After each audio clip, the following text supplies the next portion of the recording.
우리가 잘 알고 있는 동화 가운데 벨기에의 모리스 마테롤링크라고 하는 사람이 만든 파랑새라고 하는 작품이 있습니다. 그 내용은 잘 아시는 것처럼 진정한 행복을 찾기 위해서 파랑새를 만나야 되는데, 이 파랑새가 어디 있을까라고 막 세상을 다 돌아다녀도 없어요. 근데 돌아보니까 이 파랑새가 어디 있어요?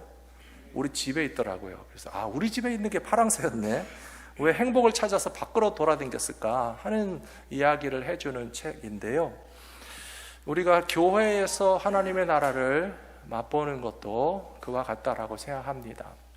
여러분, 가정이 늘 행복하기 원하시지만 행복한 날도 있고요, 어떤 날은 우리 집이 좀 편치 못한 날도 있어요. 그러면 우리 가정의 행복은 밖에 나가서 찾으려고 암만 해도 누가 찾아줍니까?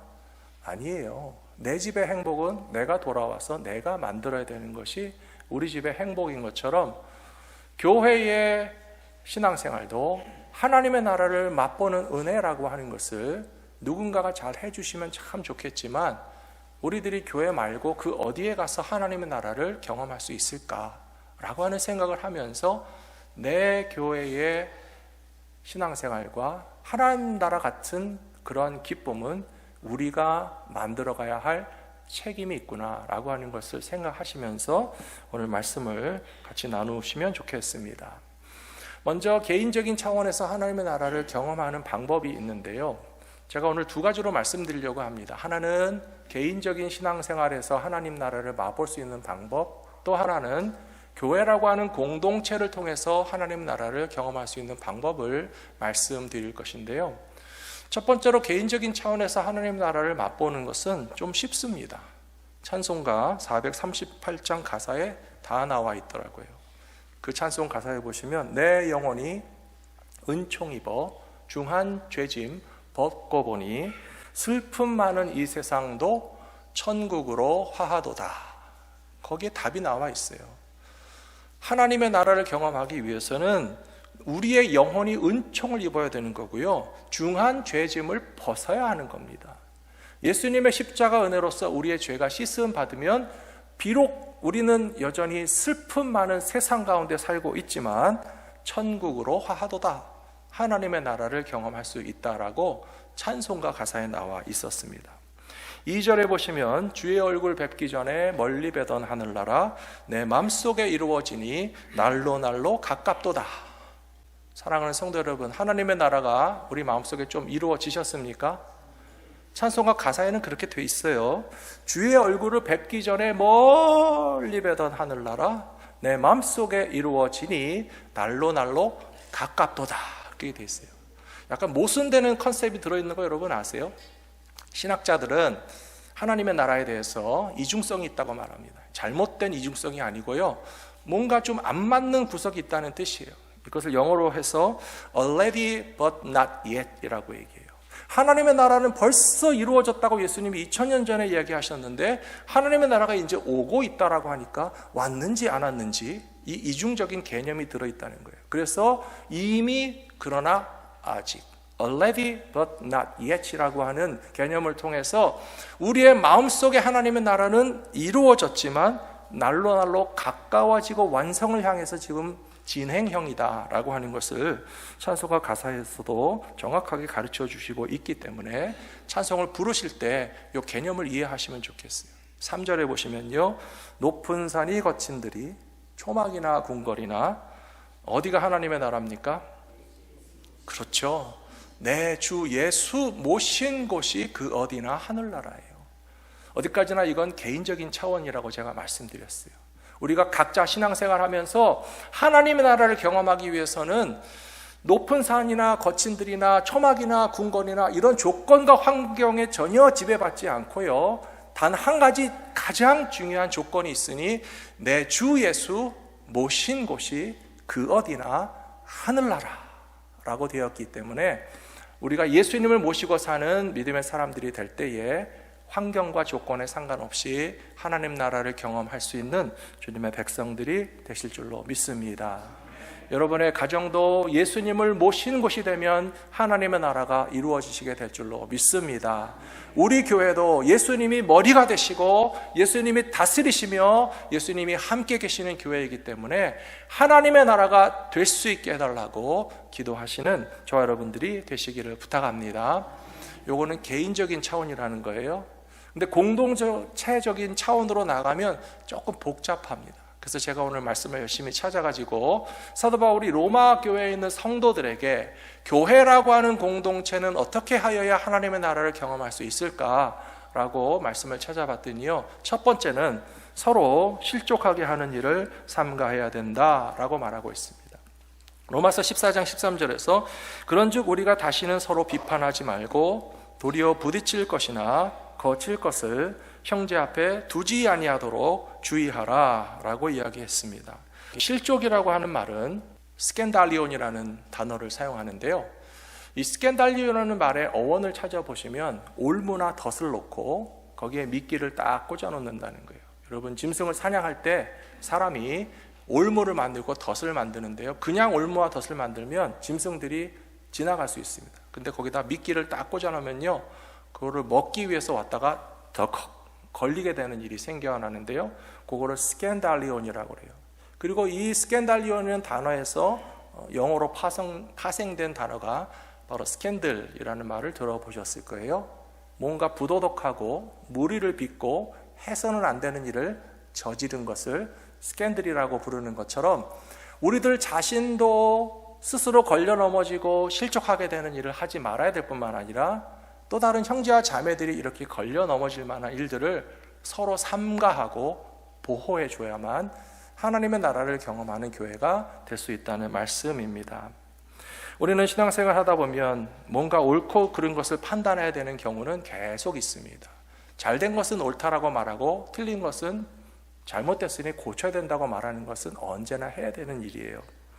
하나님의 말씀과 뜻에 비추어서 서로가 잘못된 것을 사랑으로 교정해 주시는 것은 하나님의 나라에서도 해야 되는 일이지만, 그러나 그것 때문에 상처를 주고 실족하게 하고 믿음에 있어서 실패하게 만드는 일이 생겨나지 않도록 조심스럽게 신사적으로 신앙적으로 하셔야 된다는 말이에요.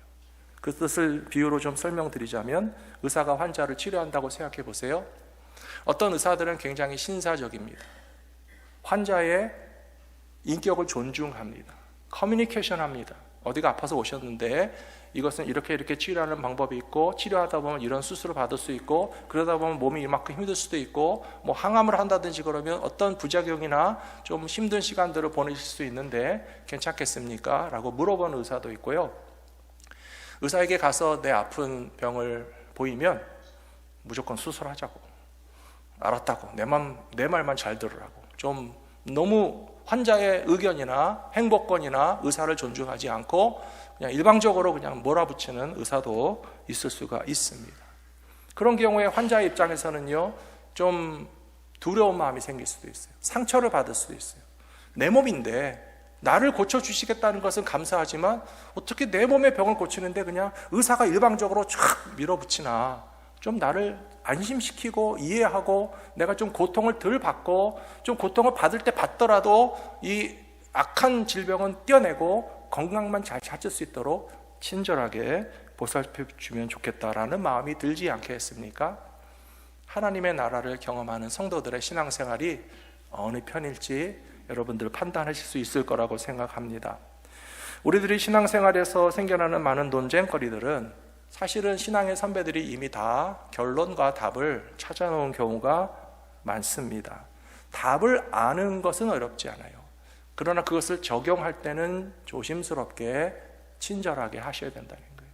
술, 담배 하면 안 되는 거 다 아시죠?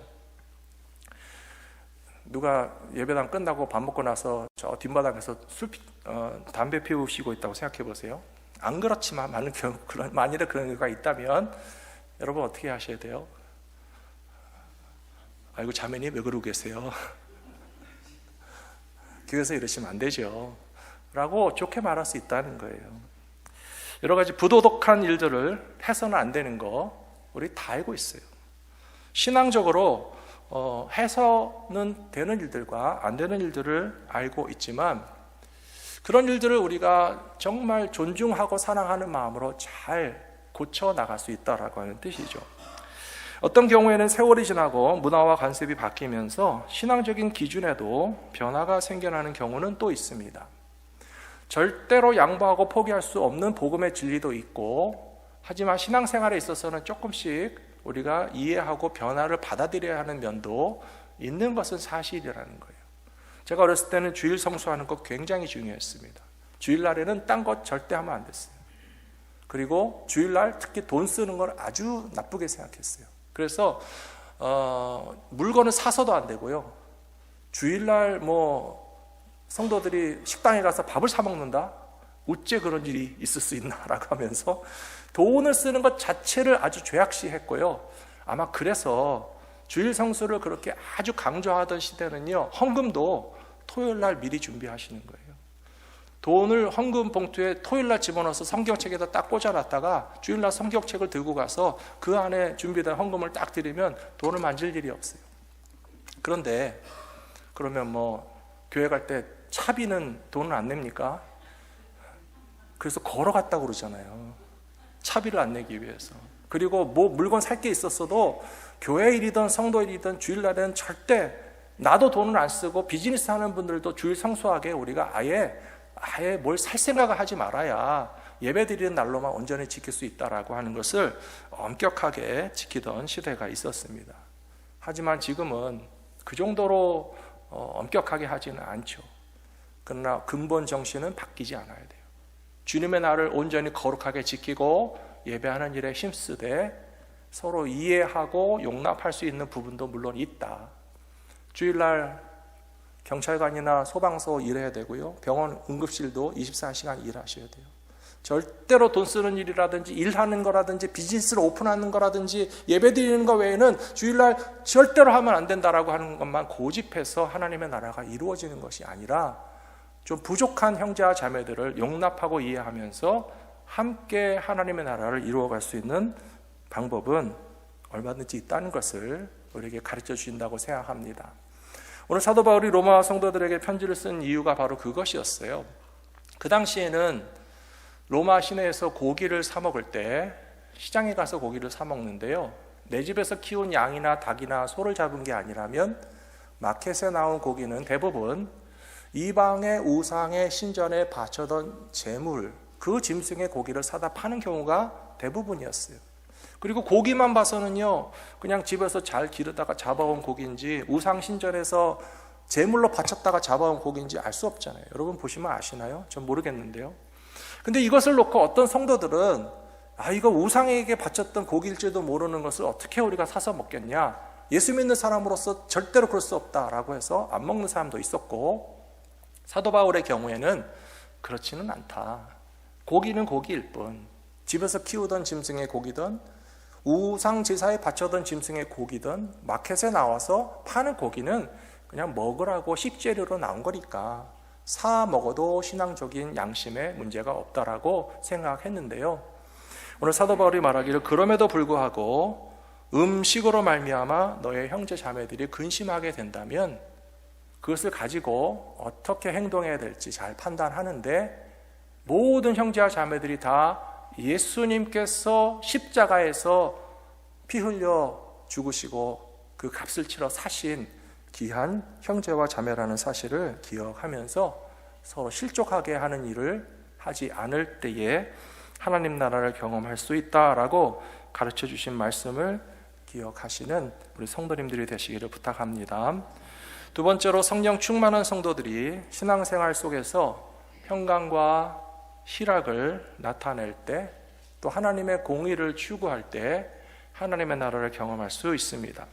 오늘 본문 말씀 가운데서는 14장 17절에서 하나님의 나라에 대해서 설명이 되어 있는데요, 제가 이 키워드 때문에 찾았습니다. 하나님의 나라는 먹는 것과 마시는 것이 아니고 오직 성령 안에 있는 의와 평강과 희락이다 라고 이야기하고 있어요. 그러면 하나님의 나라를 경험하기 위해서는 뭐가 필요하겠습니까? 우리가 성령 안에 있어야 돼요. 그리고 하나님의 공의가 나타나야 됩니다. 뿐만 아니라 하나님의 나라를 경험하는 교회라면 평강이 있어야 되고 희락이 있어야 돼요.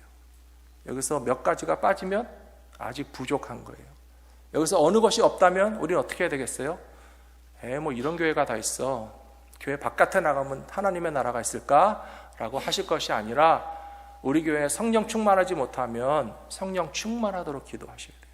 하나님의 공의가 나타나지 않으면 하나님의 공의를 보여주시라고 기도하셔야 돼요. 우리 가운데 평강이 없어요. 그럼 평강을 주시도록 기도해야 되고요. 우리 가운데 뭔가 열심히는 하는데 기쁨이 없네요. 그러면 하나님 나라의 기쁨을 맛보는 교회가 될 수 있게 해달라고 힘쓰시는 저와 여러분들이 되시기를 부탁합니다. 그렇다면 하나님의 나라는 의로움이 있다고 하는데요, 무엇이 하나님의 의로움이라고 생각하십니까? 로마서 3장 20절에 보시면 율법의 행위로는 그의 앞에 의롭다 하심을 얻을 육체가 없나니 율법으로는 죄를 깨달음이라 라고 이야기했어요. 모세의 율법은요 유익합니다, 신앙생활을 위해서. 그러나 율법의 기능과 특징은요 의롭다함을 주는 것이 아니라 죄인의 죄를 밝히는데 근거가 되고 기준이 되는 거예요.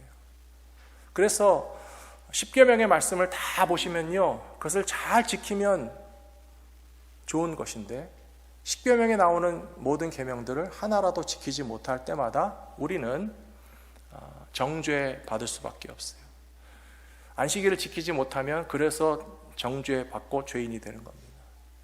부모를 공경하라 하셨는데 십계명의 말씀을 순종하지 않을 때 9가지를 했어도 부모 공경하지 않은 것 때문에 죄인이 됩니다. 간음하지 말라고 했으니까 다른 거 다 잘 지켜도 간음했으면 죄인입니다. 도적질하지 말라고 했는데 9가지 계명은 다 완벽하게 지킨 듯 하나 도적질했으면 죄인이에요. 의롭지 못해요. 결국은 모세를 통해서 주신 율법의 기능은 로마서 3장 20절에 나와 있는 말씀처럼 율법의 행위로는 하나님 앞에서 의롭다 하심을 육체는 없나니 하나도 없어요. 그러면 지금 하나님의 의가 나타났습니까? 안 나타났습니까? 아직 하나님의 의가 나타나지 않았어요. 그러면 하나님 나라를 경험하는 하나님의 의는 어디에서 나오는가? 역시 로마서에 나와 있습니다. 그리스도 예수 안에 있는 속량으로 말미암아 하나님의 은혜로 값없이 의롭다 하심을 얻은 자 되었느니라 라고 되어 있어요. 우린 다 죄인이에요.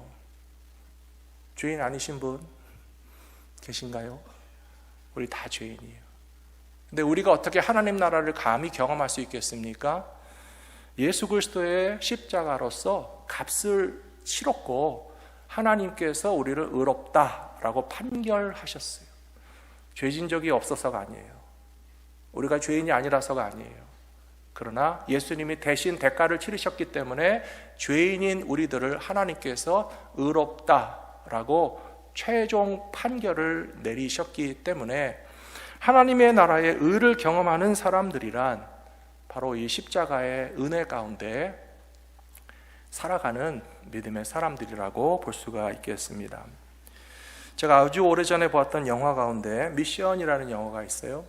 오늘 자료를 찾아보니까요 40년 전에 나왔더라고요. 1986년도 제가 대학생 때 나온 영화인데요, 그 영화를 보면서 정말 많은 감동을 받았던 것이 긴 세월이 지났는데도 아직도 기억이 나거든요. 그 영화에 보시면 노예 사냥꾼이었던 멘도사라고 하는 사람이 등장하고요, 18세기에 남미를 배경으로 한다고 합니다. 남미에 가시면 이과스 폭포가 있어요. 여러분 보신 분들도 계시죠? 그 이과스 폭포는요 브라질, 아르헨티나 그리고 파라과이 3개국의 국경에 놓여 있는 폭포인데, 그 지역에는 과라니라고 하는 부족이 원주민들이 살고 있었습니다. 근데 이 멘도사라고 하는 사람은 서양 사람인데 노예 사냥꾼이에요. 그래서 과라니 부족을 하나씩 둘씩 정글에 들어가서 잡아다가 팔아먹고 사람 장사하는 사람이었거든요. 어느 날 이 멘도사가 무슨 사건을 계기로 회개하는 마음을 갖게 되었습니다. 그리고 과라나 지역에 이 원주민들에게 선교하시는 신부님, 선교사님에게 감화를 받아서 회개하는 마음이 생겨났어요. 그 영화를 보신 분들은 기억나실 거예요. 멘도사가 회개하고 참회하고 자기가 죄를 저지른 사람들에게 용서를 빌기 위해서 그 폭포를 기어 올라갑니다. 근데 폭포를 기어 올라가는데요, 맨몸으로 가지 않고 자기가 쓰던 칼, 갑옷, 사람 잡는 데 쓰던 그 그물, 네트, 그 그물에다가 자기의 갑옷과 칼과 투구와 모든 자기 개인 도구를 짊어지고 어깨에 메고서 물이 쏟아지는 폭포 절벽위를 기어 올라가거든요. 그러다가 떨어지기도 하고, 그러다가 그 무거운 짐을 또 놓치면 영화를 보면서 그런 생각을 했어요. 놓고 가지 뭐 굳이 그걸 들고 가나. 도로 내려가서 질질 끌고 그거를 그냥 기어코 기어 올라가서 이제 절벽 꼭대기에 딱 올라가니까 과라나 부족이 있었거든요. 그 부족들이 보고 깜짝 놀랐어요. 잡아가던 사람이잖아요.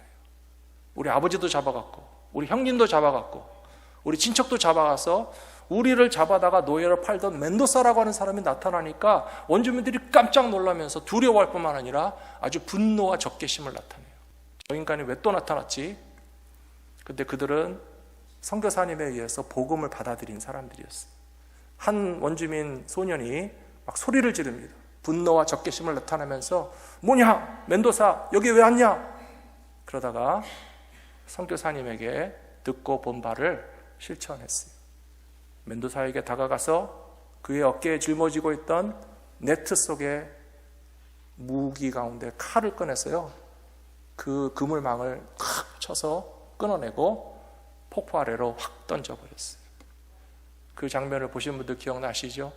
두려움이 있었고 공포가 있었고, 하지만 참회의 눈물을 흘리면서 회개하던 멘도사가 그를 환영하고 용서하고 받아주는 사람들과 함께 이제는 기쁨의 눈물로 변화되는 장면을 저는 40년 지났는데도 잊어버려지지가 않아요. 아마 제가 목사가 된 이유는 거기에도 한 가지 이유가 있을 것 같아요. 이것이 복음의 능력이구나. 하나님의 나라에는 하나님의 공의도 나타나야 되고요, 하나님의 희락도 있어야 되고요, 하나님의 통치하심이 나타나면 이렇게 평강과 희락과 의가 나타나는 것이 복음의 능력인데, 예수의 이름을 증거하는 삶을 위해서 살아야 되겠다라고 마음 먹고 있다 보니까 하나님께서 저를 목사로 불러주신 것 같습니다. 사랑하는 성도 여러분, 갈보리 믿음교회가 하나님의 나라를 경험하는 교회 되기를 원하신다면 하나님의 공의가 나타나도록 다른 사람을 정죄하고 비판하는 것이 아니라 나의 죄를 회개하는 마음으로 십자가 앞에 내 죄의 짐을 짊어지고 나아가면 예수님께서 우리의 모든 죄악을 용서하시고 죄악의 무거운 짐을 벗겨주시며 슬픈 눈물 변하여 평강과 희락되게 하심을 경험할 수 있는 믿음의 공동체가 되시기를 축복합니다. 그래서 세 번째로 보시면 화평의 일과 덕을 세우는 일에 힘쓸 때에 교회는 하나님의 나라를 경험할 수 있다라고 말씀해 주고 있습니다. 로마서 14장 19절에서 사도 바울이 로마 교회 성도들에게 이야기합니다. 우리가 화평의 일과 서로 덕을 세우는 일을 힘쓰나니 음식으로 말미암아 하나님의 사업을 무너지게 하지 말라. 만물이 다 깨끗하되 거리낌으로 먹는 사람에게는 악한 것이라 라고 이야기했습니다. 앞에서도 말씀드렸지만 로마 교회에 있는 성도님들이 두 부류가 있었던 것 같아요. 우리는 우상에게 바쳤던 고기는 절대 먹지 않는다. 틀린 결정이 아니라 바른 결정이에요. 우상에게 바쳤던 고기를 안 먹겠다고 스스로 자기의 믿음으로 결단했으면요, 안 드시면 되는 거예요.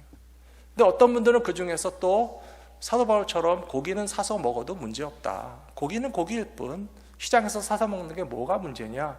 우리 집에는 고기 사서 먹어요. 그런 크리스찬들도 교회 안에 있었어요. 근데 그 다음에 생겨나지 않아야 할 문제가 뭐겠습니까? 서로 비난하는 거예요. 서로 대립하는 거예요. 서로 상처 주는 거예요. 서로 실족하게 만드는 거예요. 어떻게 고기를 먹을 수 있느냐라고 비판해서는 안 되는데, 고기를 먹는 게 뭐가 잘못이냐 목소리를 높이면서 서로 싸우면서 교회가 먹는 음식 때문에 서로 대립하고 갈등하고 정죄하고 싸우고 있다면 하나님의 나라가 이루어질 수 있겠습니까? 없다라고 하는 거예요. 여기 말씀처럼 20절에서 음식으로 말미암아 하나님의 사업이 무너지게 하지 말아야 된다. 각자 믿음의 기준대로 행하십시오. 다른 사람에게 강요하지 마십시오. 우리들 스스로가 먹지 않기로 작정했다면 그 믿음대로 안 드시면 되는 거고요.